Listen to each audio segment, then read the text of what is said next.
अस्सलाम वालेकुम नादरीन कराम। भारत में भारतीय फ़ौज एक प्रेस कॉन्फ्रेंस के दौरान जो उसके साथ हुआ वो मैं आपके सामने रखता हूँ और फिर आप लोगों से सवाल पूछता हूँ कि क्या इस तरह का रवैया पाकिस्तान में हो सकता है। क्या पाकिस्तान में कोई जुर्रत कर सकता है कि वो फ़ौज से ये पूछे कि आप क्या कर रहे हैं, या आप किस चीज़ से डर रहे हैं, या आप भारत को जवाब क्यों नहीं दे रहे। ये What are वीडियो you ज़रा afraid of? देखिए What आप। is the army afraid of? Why are they running away like this? What a shame. What is Shem.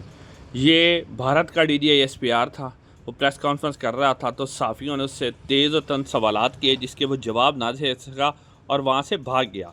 और फिर सहाफ़ी उसको व्हाट इज़ शेम का जो है वो उसको ताना दे रहे थे। अब आप देखें कि क्या पाकिस्तान में ऐसा हो सकता है। DGI-SPR को दूर की बात, आप किसी एक हवलदार से कोई सवाल नहीं पूछ सकते। और यहाँ तो समझा जाता है कि ये नौज़ुबिल्लाह कोई पैगंबर से भी ऊंची मखलूक है, आर्मी चीफ हो, DGI-SPR हो। या आप और ये कहते हैं कि आपकी जुर्रत कैसी है, आपने सवाल पूछा। हम जैसे मर्ज़ी करते रहें, हम प्लाट लेते रहें, हम जनाब फैक्ट्रियाँ चलाते रहें, हम दूध बेचते रहें, हम कुरकुरे बेचते रहें, हम सब कुछ बेचेंगे, लेकिन अगर हमें सिक्योरिटी के मतलब सवाल पूछा गया तो आपको घर से उठा लिया जाएगा, आपकी ख़वातीन को उठा लिया जाएगा। तो नाज़रीन इकराम, यही फ़र्क है पाकिस्तान और भारत में। इसलिए भारत आज तरक्की कर रहा है कि वहाँ चौकीदार को चौकीदार की हैसियत से रखा जाता है।